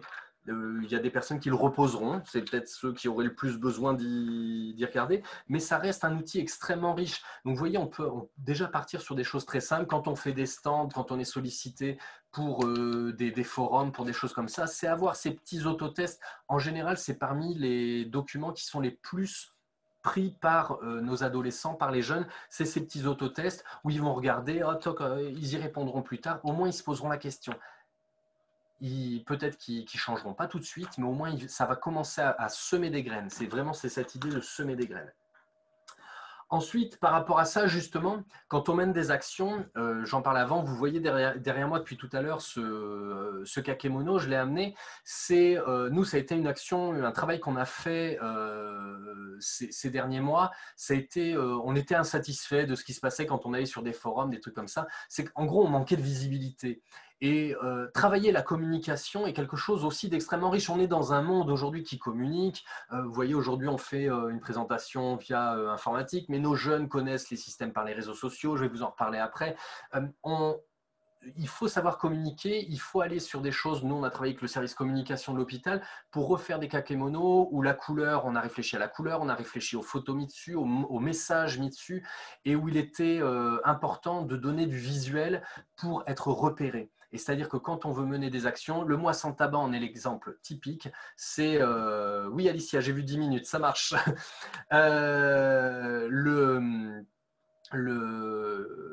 Donc, donner du visuel, donner de la visibilité est extrêmement important. Moi, je me souviens avoir participé au village sans tabac à Limoges où on mouille la chemise. On m'a fait faire de la gym sur une place de Limoges. C'était pas gagné, mais ça a été extrêmement riche. Et il y a eu des rencontres et ça donnait de la visibilité. Et plus on donne de la visibilité, mieux c'est.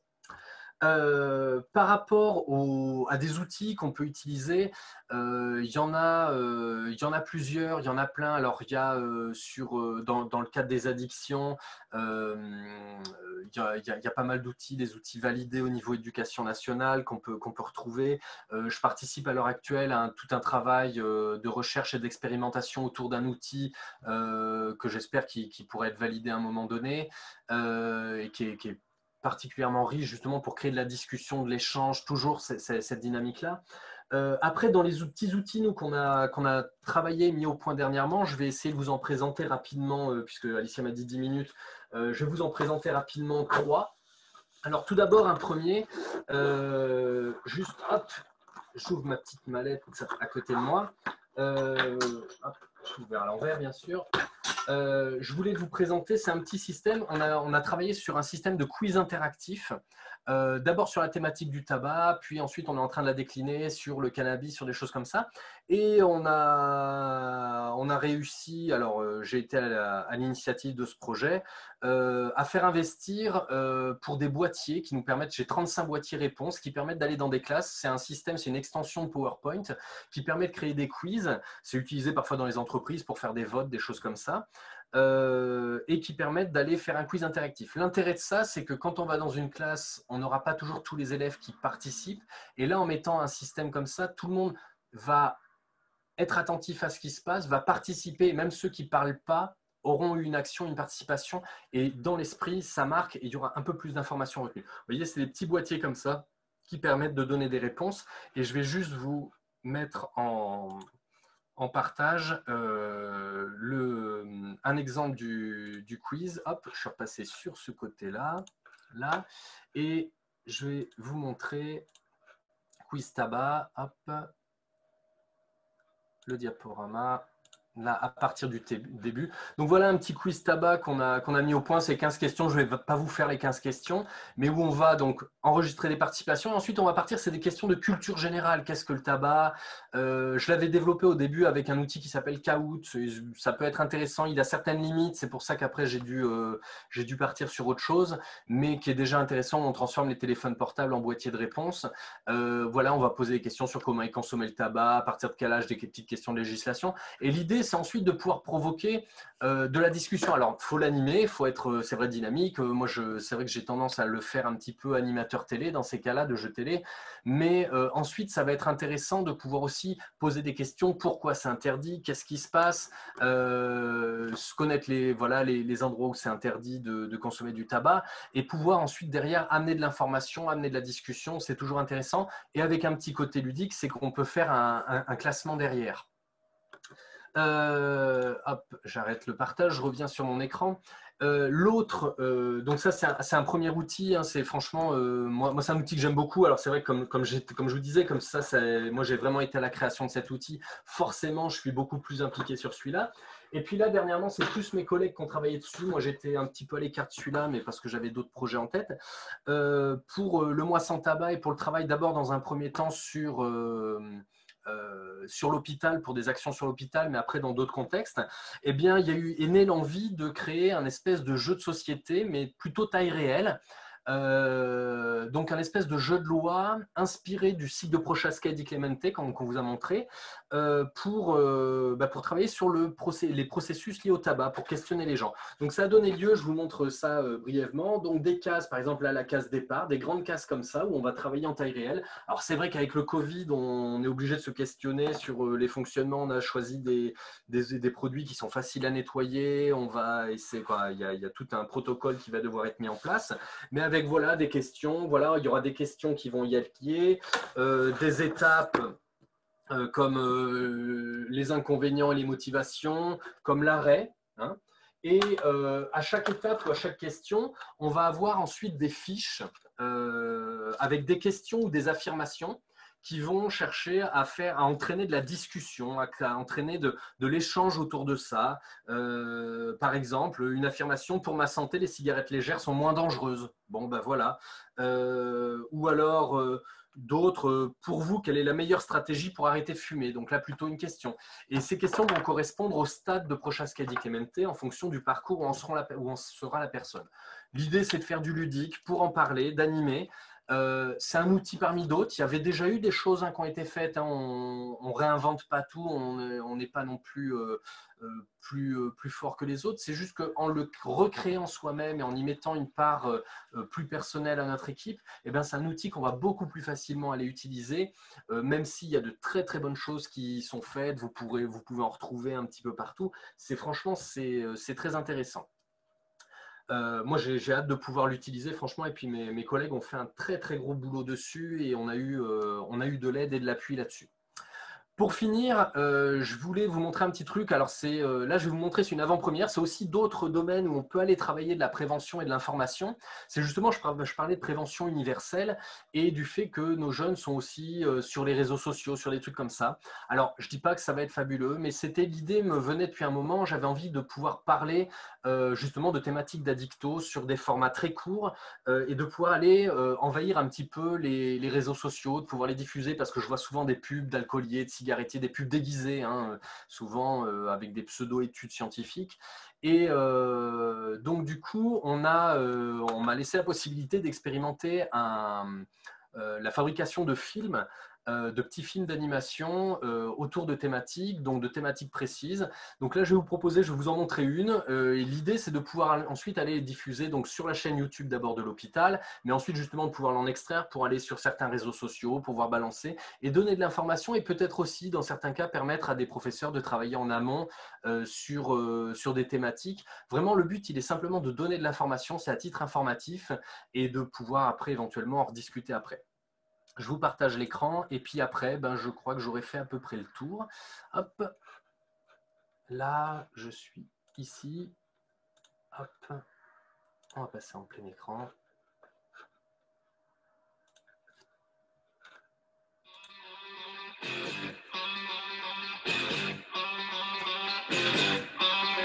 Bonjour et bienvenue dans cette nouvelle chronique Prévention Addicto.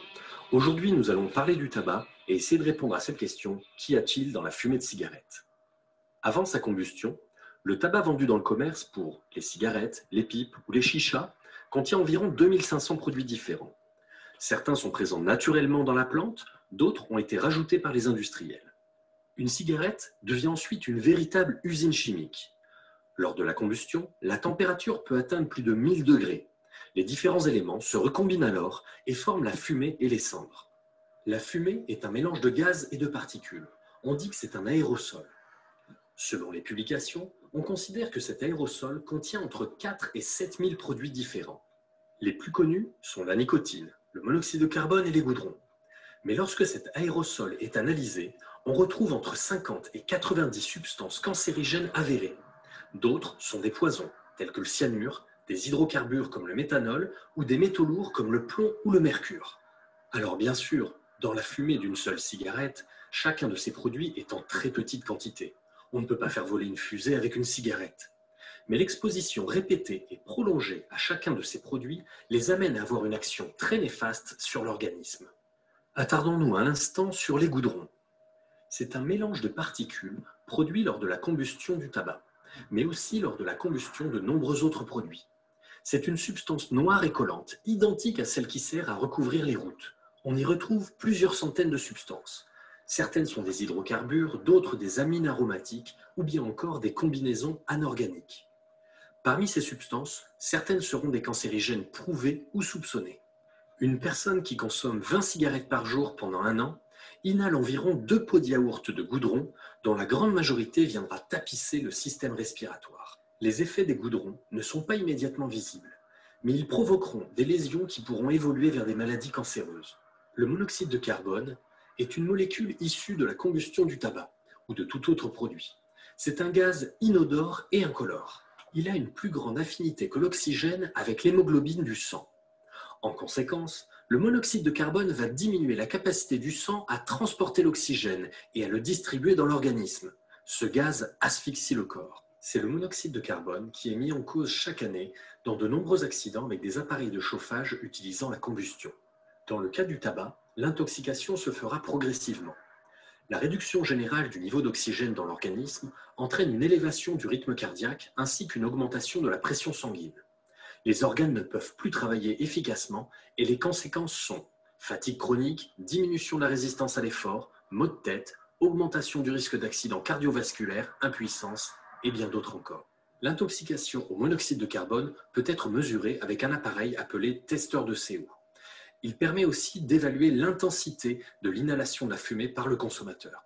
Lors d'un arrêt ou d'une nette diminution de la consommation de tabac, on pourra mesurer assez rapidement une amélioration de cet indicateur. C'est la fin de cette nouvelle chronique. Si vous avez des questions à propos du tabac, d'un autre produit ou de toute autre addiction, vous pouvez nous contacter au Xapabo Bio, 80 rue François Perrin, 87 000 Limoges, au 05 55 34 43 77 ou sur notre site internet centrebobio.fr. Merci et à bientôt.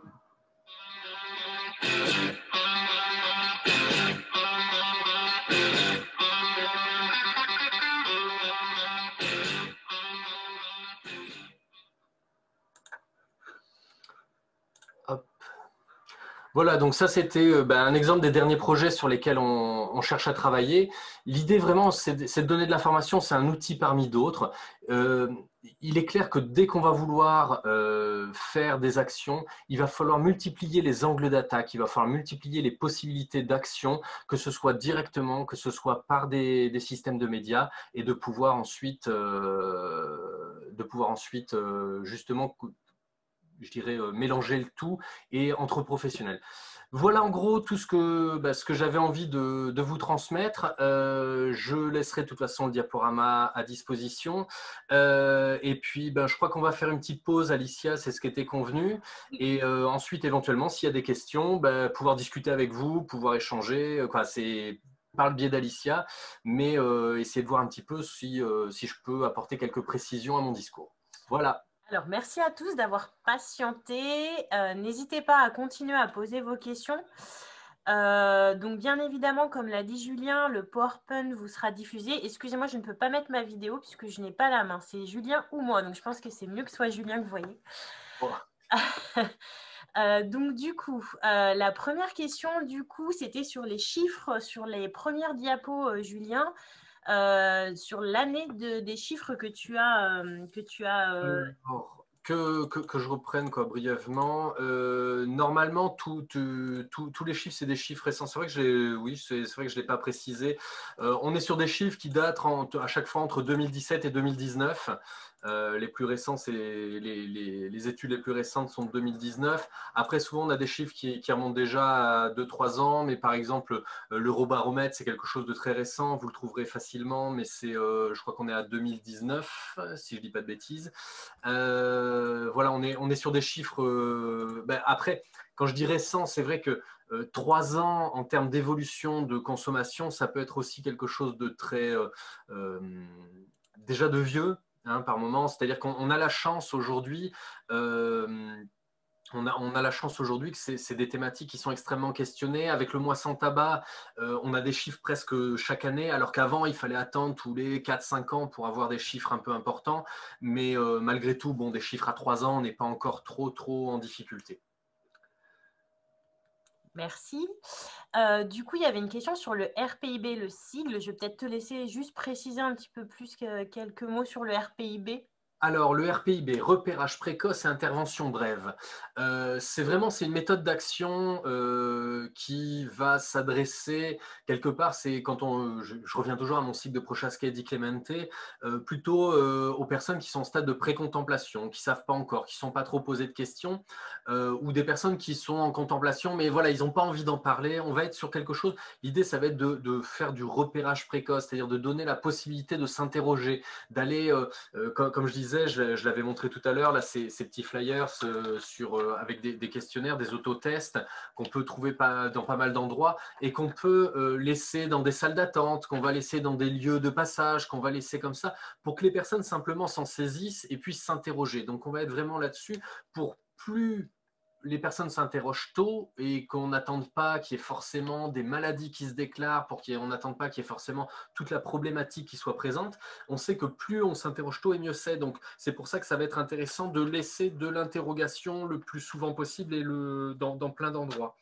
Et l'intervention brève, c'est typiquement, on parle à quelqu'un, on lui dit voilà, est-ce que vous souhaiteriez entreprendre une démarche de diminution ou d'arrêt au tabac? Ben, la personne elle va vous dire non, c'est pas le moment pour elle. Elle dit non, laissez-moi tranquille, c'est pas le truc. Bon ben d'accord, mais je vous rappelle quand même que le tabac, c'est un produit qui tue 78 000 personnes par an en France. Ou je vous rappelle, voilà, juste un petit élément ou deux, en quelques minutes, pouvoir dire mais par contre, si un jour vous avez envie, si un jour ça va pas, je vous laisse mes coordonnées, la porte elle est grande ouverte. Quelque part, c'est ça la dynamique. Alors, faudrait le développer un peu plus, mais c'est vraiment la dynamique du repérage précoce et de l'intervention brève. C'est pouvoir intervenir de manière très courte, juste pour entrouvrir une porte ou semer une graine. Et on sait qu'après, ça pourra venir à quelque chose de plus important un petit peu plus tard. Mais vraiment, on est dans cette dynamique-là, et ces petits autotests sont typiquement faits pour ça. Et c'est aussi les stands, quand on tient des stands sur un forum, qu'on va essayer de discuter avec quelqu'un. Bon, il n'a pas envie, d'accord, mais bon, je te rappelle 2-3 éléments. Bon, sur le tabac, souvent qui savent, mais et puis si tu as envie, voilà ma carte, ou tiens, voilà un test avec mes coordonnées. Tu te poses des questions, et puis si un jour tu as besoin, tu viens me voir. Voilà, on est là-dessus. Pour revenir justement aux autotests, il y a une question. Est-ce qu'il y a des modèles de flyers des autotests, tabac, cannabis, où on pourra avoir accès? C'est presque toi qui serais plus à même d'y répondre, Alicia, là-dessus. Moi, je sais que j'ai la chance de travailler avec anciennement Addictolim, donc maintenant Coréa de Limoges, ici, et que c'est quelque chose qui avait été travaillé déjà de longue date. Donc, nous, on en a plein à disposition ici qu'on peut utiliser. Vous voyez, avant de repartir tout à l'heure, je vais recharger un petit peu les stocks parce que sur le tabac, justement, j'en ai plus au bureau. Donc après, je sais pas, ça dépend des endroits où on est. Je pense que il y a des modèles, on peut trouver des flyers avec des autotests, que ce soit sur le tabac, avec Respad, avec tout un tas on peut en trouver sur tout un tas de sites et de possibilités. Je sais pas, après Alicia, tu as peut-être plus de réponses à apporter là-dessus. Pour répondre sur cet autotest, avant, donc c'était Addictolim, on les avait élaborés au sein de l'association Addictolim, qui maintenant a fusionné avec Coréade. Donc, c'est des outils qui, petit à petit, on va essayer de reproposer aux partenaires. Coréade est à échelle régionale maintenant. Donc, on va essayer juste de les revisiter avec les logos Coréade. Mais voilà, il faut juste que je vois avec mes collègues. On vous mettra le S'il y a de la lien. demande, ça vaut le coup. Voilà, on essaiera, enfin, je vais juste demander confirmation à mes collègues, mais j'essaierai de vous mettre aussi le lien de ces autotests avec le PowerPoint quand je vous enverrai le mail. Voilà. Autre question, c'était juste sur les chiffres. Il y avait une question pour savoir si c'était les chiffres de l'enquête Escapade. Alors, non, comme moi, ils n'ont pas été cités comme ça, à moins qu'ils aient été issus à ce niveau-là. J'ai vu plusieurs enquêtes passées. Il y en avait une aussi qui s'appelle, il en existe une qui s'appelle En classe, qui avait été justement une enquête plutôt sur les collégiens. Là, non, moi, sur ce que j'ai vu, il n'y avait pas le nom d'Escapade. Après, peut-être que la Fédé de cardio les avait issus à ce niveau-là. Je ne suis pas allé gratter à ce point, mais je sais que oui, il y a de toute façon, il y a cette enquête Escapade qui est intéressante. Ça fait partie des trucs où je dirais, si vous voulez travailler sur de la prévention, sur des choses comme ça, c'est vrai qu'au bout d'un moment, vous finissez par devoir être abonné à énormément de newsletters, de choses comme ça, qui sont extrêmement riches. Et on a énormément de documentation à lire. C'est très intéressant. J'ai un collègue qui est un petit peu plus chargé de ça, c'est-à-dire que lui, il serait bien plus pointu dans les réponses. C'est-à-dire souvent, quand j'ai besoin d'éléments de ce genre, bah, c'est lui que je vais interroger, avec qui je vais aller discuter. Et moi, je sais aussi que la dynamique de faire le master en santé publique, c'est aussi pour m'améliorer sur des points comme ça, où je suis parfois trop de terrain et pas assez de théorie. Et c'est là où c'est intéressant, c'est de pouvoir joindre les deux. Mais souvent, c'est pour ça aussi, quand on a la chance comme moi de ne pas travailler seul, nous, l'équipe de prévention, c'est 4 personnes, c'est qu'on a chacun des rôles un peu différents. Et c'est vrai que j'ai un collègue, Pascal, qui est très bon dans tout ce qui est veille documentaire. Là, ça va être des questions plus par rapport à tes outils. Donc, Oui. le nom des boîtiers pour le quiz, pardon, Alors. et référence et prix des boîtiers aussi. Oh. Alors, je ne suis pas trop censé faire de la pub non plus. À ce niveau-là, il y a plein de... Il y a plusieurs sociétés qui le font au final. Pour vous faire la petite histoire brève de ces quiz, donc moi je travaillais sur Kahoot. Kahoot, c'est un système via Internet gratuit utilisé dans certaines universités et tout. On transforme les téléphones portables ou les tablettes en boîtier de réponse. Et le problème, c'est comme il faut un accès Internet, il faut des téléphones portables et tout, en milieu scolaire, c'était parfois contraignant. Et d'abord, j'avais un ami qui travaillait en Irlande dans une boîte qui fait ce genre de boîtier. Et on a commencé à travailler avec lui sur le projet. Et au final, c'est pas lui qui a remporté le marché. Bon, heureusement, lui, il n'est pas commercial, il n'était pas payé à la com. Mais c'est une petite société c'est une société française qui utilise exactement le même système. Il y en a plusieurs. Donc, nous, c'est Hypericless.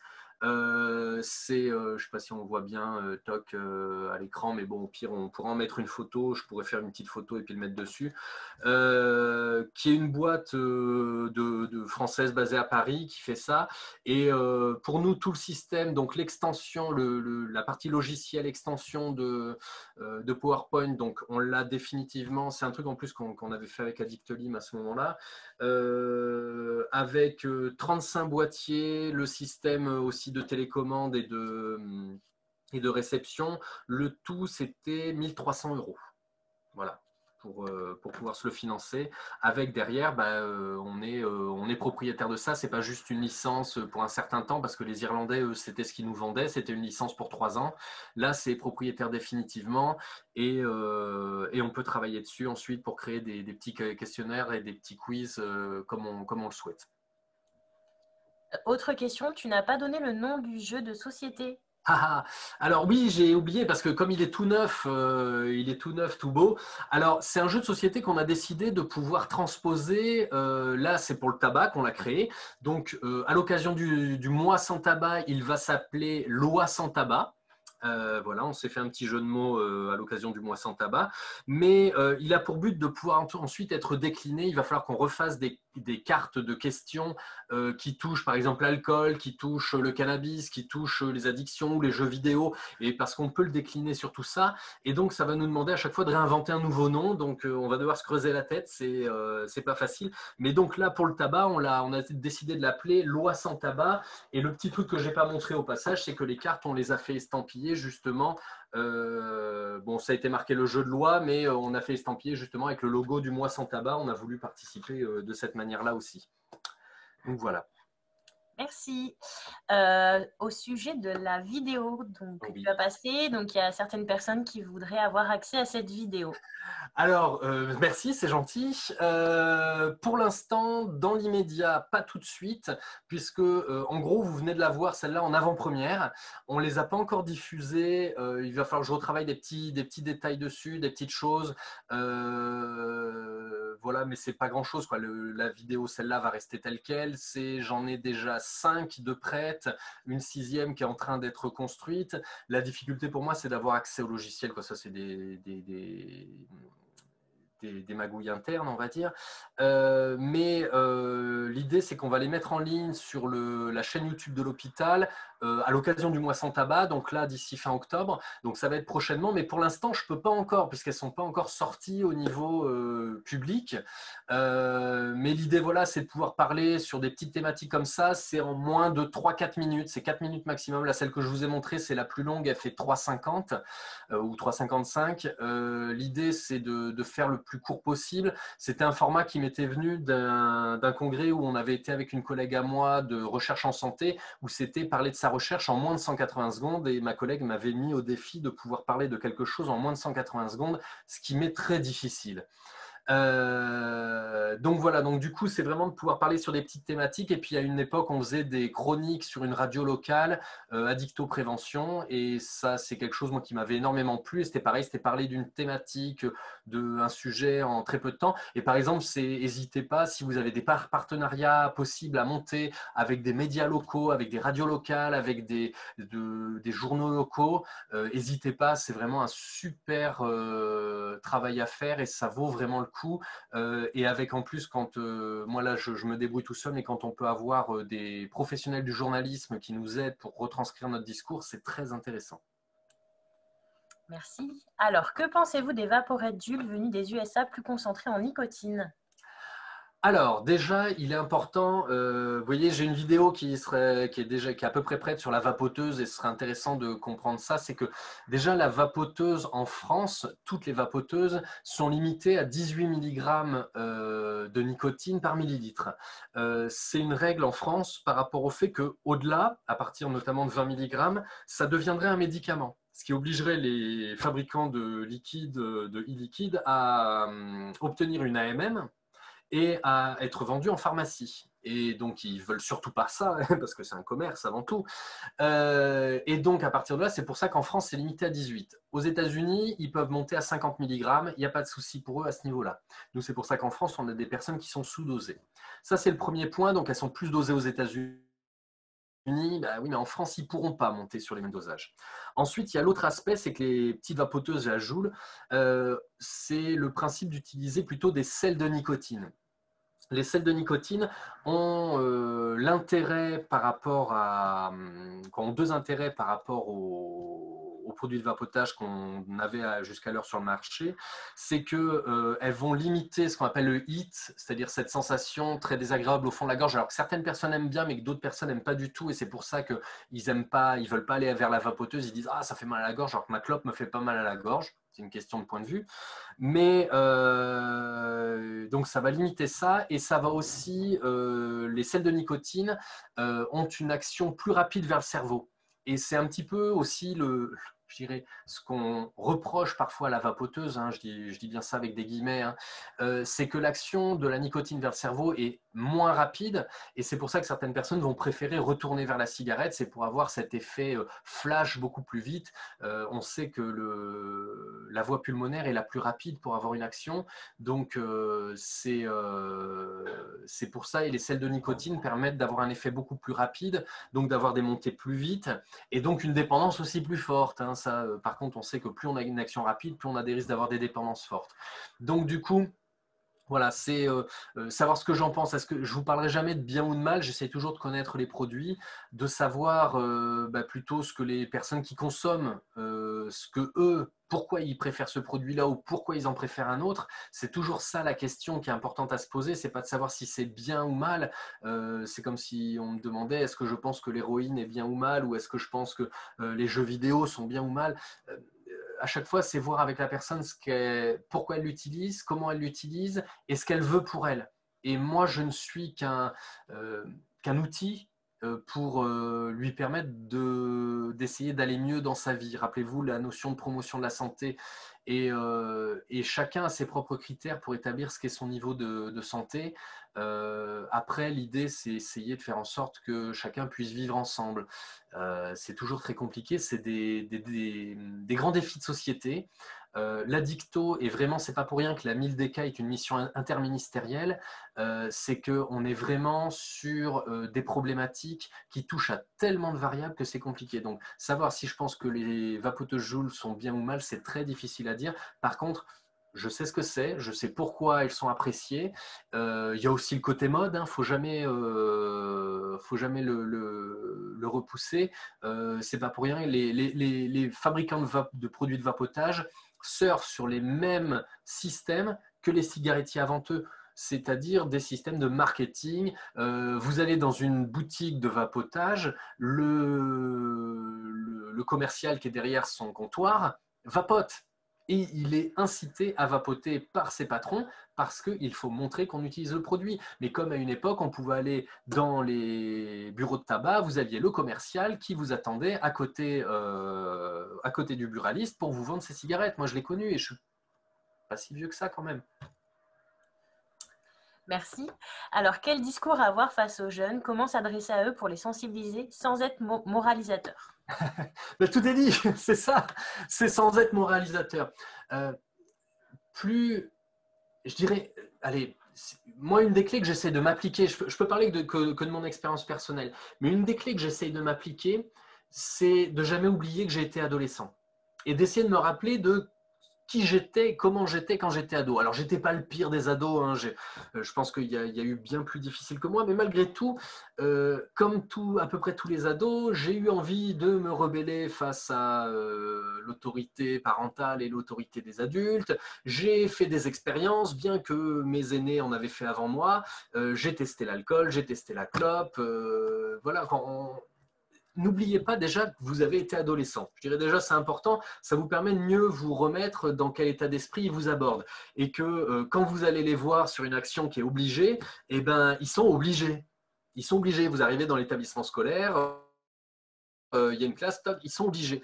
Donc déjà, essayez de se remettre dans ce contexte-là. Vous n'êtes pas des profs. Si vous n'êtes pas des profs, si vous êtes des profs, vous pouvez aborder les choses sous l'angle professoral et ça peut être intéressant. Mais si vous êtes comme moi infirmier, moi j'arrive, je ne suis pas un prof, je ne suis pas un cow-boy, je ne sais pas faire mieux que les autres. Par contre, je sais créer de la discussion et j'ai quand même des connaissances. Eh bien, je vais essayer d'aller là-dessus. Je ne vais pas parler comme un prof. D'ailleurs, parfois j'ai choqué des profs parce que même au niveau du langage, je ne fais pas forcément du bon français. J'essaye voilà, je parle. Et ce qui est intéressant, c'est quand on arrive à avoir l'adhésion des élèves du fond. Alors là, c'est que vous avez réussi une bonne action quand ça marche comme ça. Mais c'est essayer d'accrocher et puis de les écouter. Et je dirais après, tester des choses. Il y a des trucs, ça marchera. Et si ça ne marche pas, ben, remettez-vous en cause.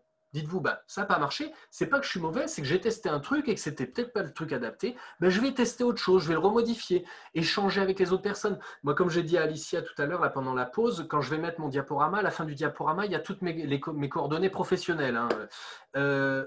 Vous pouvez me contacter et on peut avoir des discussions entre professionnels de l'échange de pratiques. C'est génial, ça, l'échange de pratiques. Et de voir ce qui marche pas, comment on fonctionne. Voilà, il y a plein de choses.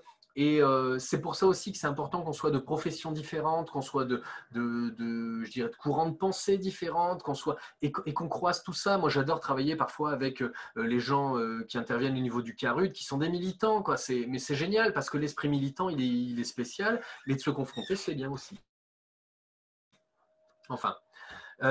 Donc voilà, comment aborder les jeunes? C'est soyez authentique aussi, soyez le plus authentique possible, souvenez-vous de quel adolescent vous avez été et puis voyez avec eux. Et moi vraiment ma future dynamique, ce que j'ai envie d'essayer de développer, c'est pour mieux développer mes actions, c'est d'aller leur demander à eux quelles sont les questions qui se posent et qu'est-ce qu'ils attendent eux, parce qu'on sait aussi que la prévention par les pairs est quelque chose d'extrêmement efficace. Merci Julien. Une autre question, enfants qui fument et accompagnement des parents, conseils et outils. Enfants qui fument, accompagnement des parents. Alors là, c'est sur le tabac. Moi, j'ai mon expérience aussi en lien avec le cannabis ou avec les jeux vidéo sur ça. Je dirais déjà, souvent on nous demande est-ce que les parents doivent autoriser, pas autoriser, laisser faire, sanctionner. C'est remettre les parents dans leur rôle de parents. Moi, les gamins que je vois dans les actions de prévention, c'est un truc que je leur rappelle toujours, je ne suis pas leur père. Moi, j'ai déjà les 2 miens à la maison, ça suffit. C'est déjà, vous voyez, ça me fait perdre des cheveux, donc c'est bon, j'ai pas besoin d'en avoir 35 en plus. Donc, c'est remettre les parents dans leur rôle de parents. C'est eux qui décident, c'est eux qui savent. Euh, Seuls les parents savent ce qui est bon dans leur rôle de parents. Et je crois que c'est important de remettre les choses un petit peu dans le contexte. On attend parfois peut-être trop de nous à devoir... alors là, j'exprime vraiment mon opinion. Hein. Peut-être que tout le monde ne sera pas d'accord et ça peut donner du débat, c'est toujours intéressant, mais on n'a pas à décider ou à savoir ce qui est bon tout le temps. Chaque famille a ses propres fonctionnements. Donc par contre, quand on a des parents et qui ne savent pas et qui sont perdus, c'est les repositionner dans leur rôle de parents. Comment est-ce qu'ils voient les choses? Et ce qui est intéressant, c'est que quand on questionne les enfants, quand on a des... alors ça a été plutôt sur des jeux vidéo, je me suis retrouvé avec des gamins de 11-12 ans pour des problématiques de jeux vidéo en entretien avec les parents. Et je demandais aux gamins, mais t'attends quoi de tes parents? Et assez naturellement, ils disaient, mais qui me reposent les limites. Et c'est un petit peu ça. Moi, je sais qu'il y a un des films que je travaille avec Nathalie Petit, là, dans le travail de l'expérimentation sur les films d'animation. Alors, pas sur ceux que je vous ai montrés, sur toute une autre démarche. Il y en a un qui fait référence à ça, aux limites posées par les parents, au fait de transgresser les limites. Et c'est normal qu'un adolescent transgresse les limites. C'est aussi se rappeler ça. Et l'idée, on ne va pas faire mieux que les autres, on ne va pas empêcher que certains testent et essayent, mais par contre, si on les aide dans ces fameuses compétences psychosociales à se rappeler qu'on peut avoir un esprit critique, se fonder sa propre opinion et de la différencier de celle des autres, eh ben on s'aperçoit que plus on développe ces compétences-là, et plus il y aura un peu moins d'expérimentation, mais surtout le bénéfice qu'il y aura, c'est s'il y a expérimentation, il y aura moins de passages vers un usage récurrent. Et ça, c'est extrêmement intéressant de pouvoir le faire. Donc, on a des ados, aidons-les à devenir des adultes et donc à s'affirmer en tant que personne et à pouvoir avoir leur opinion, et aidons les parents à retrouver foi en leurs compétences de parents. C'est-à-dire que c'est aussi à eux de donner les limites, parce que s'ils ne donnent pas de limites, c'est difficile après de savoir où on se situe. Je ne sais pas si j'ai bien répondu à la question, mais voilà, j'ai essayé de... Merci Julien. Du coup, 3 dernières questions, parce que je vois l'heure qui tourne. Alors, intervention collective tabac et ados. Peut-on, avec les ados, travailler sur le tabac de façon isolée, sans aborder tabac et cannabis, tabac et consommation festive d'alcool? Mais toute la réponse est dans la question. Bien sûr que non, bien sûr que non. C'est comme si vous faites... Alors, je ne l'ai pas précisé, mais c'est comme quand on fait un entretien addicto, tabaco. On ne peut pas faire un entretien tabac sans poser la question des autres addictions. Il est essentiel d'aborder les personnes dans leur globalité. Je dirais même quand on fait un entretien addicto au sens large, hein, mettons que la personne vienne pour le tabac, il va falloir la questionner sur ses consommations de tabac, mais aussi sur ses autres consommations, mais aussi sur son cadre de vie, sur son contexte, sur ses habitudes socio-professionnelles, sur son histoire de vie, sur tout ce qui fait sa personne. Elle n'est pas que un fumeur de tabac. Et là, dans le même cadre, on va voir des ados, on ne peut pas leur parler que du tabac, effectivement, mais c'est essentiel. Alors, on a des commandes souvent de la part d'établissements, notamment d'établissements scolaires, qui disent voilà, il faudrait parler du tabac, mais il faudra quand même dire un mot du reste. Et tabac et cannabis, c'est un mélange qui est particulièrement juste, mais tabac et alcool aussi, puisqu'ils sont souvent associés.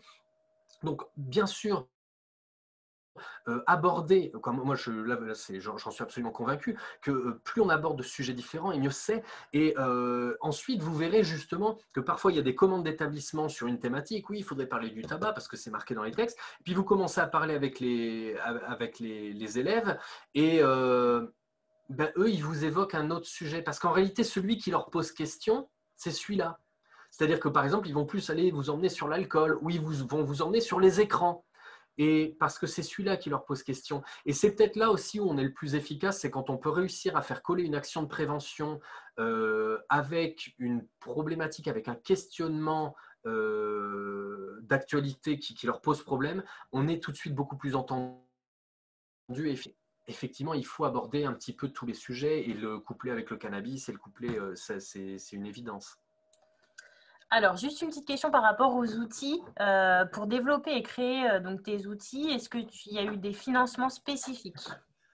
Oh, ça, on touche la corde sensible et la très grande difficulté. C'est-à-dire que si vous êtes un petit peu comme moi, c'est-à-dire des idées, vous en aurez une à peu près tous les matins en vous levant et avec envie de faire quelque chose, de développer autre chose. Voilà quoi, il faut se canaliser un petit peu et c'est important.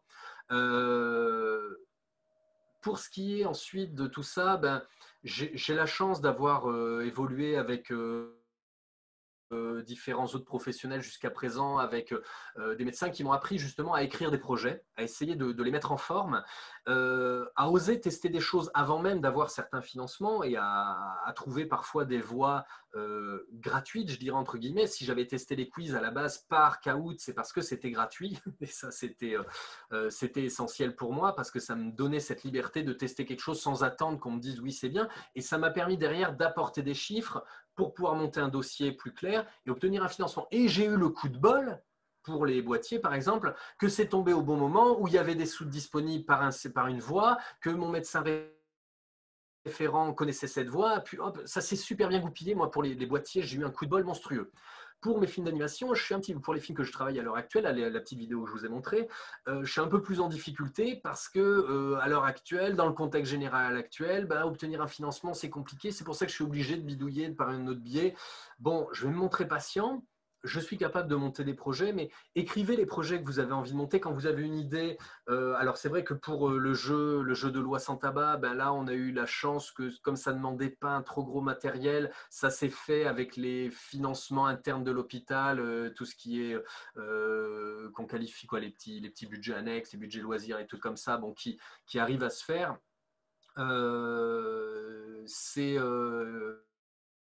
monter des projets, c'est prendre le risque effectivement parfois d'avoir un refus des financeurs. C'est pas toujours simple. Il y a aussi des voies, et c'est là aussi où des structures comme à l'époque Addictolim et puis maintenant Coréade, je pense ça peut être des systèmes qui peuvent nous aider. Ils n'auront pas forcément eux des sous à nous donner, mais par contre parfois ils connaissent des voies possibles. C'est l'intérêt du réseau, c'est qu'il y a du partage, du soutien, et que parfois on a entendu parler d'un financement et puis parfois non, et puis on peut avoir quelqu'un qui peut nous aider.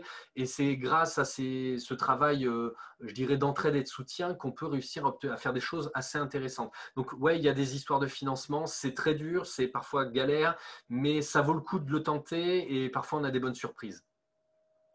Merci. Du Oui, coup, l'IREPS, je vois passer l'IREPS qui est parlé. L'IREPS peut aussi être très aidant pour les projets. Je suis complètement d'accord. Ça fait partie pour moi du réseau, quoi. C'est tout le maillage du réseau qu'on se développe à force. à savoir que dans chaque département, il y a une antenne de l'IREPS aussi. Donc, voilà. Autre question, donc tabac et contraception chez les filles. Est-ce que c'est une question qui est souvent abordée? Alors, ça fait partie des choses qui maintenant sont devenues quelque part un peu standard, oui, de parler tabac, contraception. On sait qu'on augmente fortement les risques d'accidents cardiovasculaires chez la femme. Bon, le problème, c'est que c'est toujours des rapports bénéfices-risques. C'est-à-dire, je connais peu de médecins qui aujourd'hui va refuser de prescrire une contraception orale à une jeune fille sous prétexte qu'elle consomme du tabac. Et mais il n'y aura pas de refus parce que le risque d'une grossesse non désirée et les conséquences sur la vie de la jeune fille sont tellement plus négatifs à court terme et à moyen terme que voilà, après, il sera temps après de retravailler le sujet. Mais il est vrai qu'il faut toujours rappeler ça, mais on n'est pas que là, on n'est pas que sur de l'adolescent ou du jeune, mais c'est important et ça se fait souvent. C'est une thématique qui est plus souvent abordée, c'est vrai, au moment des prescriptions justement de contraceptifs par les médecins, et c'est aussi tout le travail de maillage et de réseau avec les médecins généralistes qu'il faut pas hésiter à retravailler. Et aussi, je sais que nous, dans le cadre de certaines actions, c'est des thématiques qui sont un peu plus abordées par le planning familial, notamment quand il parle de contraception, puisque c'est plutôt sous cet angle-là que c'est abordé. Après, voilà, c'est des équilibres qui se font entre différents systèmes quand on fait des forums, quand on fait des trucs comme ça dépend des questions qui sont posées. Souvent, quand on prépare une action de prévention, on part avec un déroulé. Si on utilise un PowerPoint, on a un PowerPoint. Il faut s'attendre à ce qu'il y ait toujours des questions auxquelles on ne s'était pas préparé. Mais si on connaît bien son sujet, on pourra y répondre. Merci Julien. Est-ce qu'il y a une dernière petite question dans le chat? Sinon, donc on va attendre. Sinon, ma collègue vous a remis donc, le questionnaire en ligne d'évaluation. donc qui est très rapide à remplir. Donc voilà, si c'est possible pour vous de le remplir, merci. Donc c'est important pour nous parce que ça nous permet aussi de s'améliorer sur les prochains rendez-vous s'il y a des petites choses qui bloquent. Donc voilà, je vois ma collègue qui vous remet encore le lien. Je vois qu'il n'y a pas d'autres questions. On est dans les temps. Donc on vous enverra tout d'ici la fin de semaine, tous les supports, donc le support de Julien, ce dont on a parlé tout à l'heure. On vous remettra le questionnaire d'évaluation. Et merci beaucoup Julien de ton intervention. C'est moi qui te remercie de m'avoir sollicité, de m'avoir permis de participer. Et s'il y a d'autres questions qui vous viennent après par la suite, n'hésitez pas à nous le faire remonter aussi par mail à Julien, à moi. On essaiera d'y répondre au plus vite. Merci beaucoup, on vous libère. Je vous souhaite une bonne journée et merci à tous. Merci, au revoir.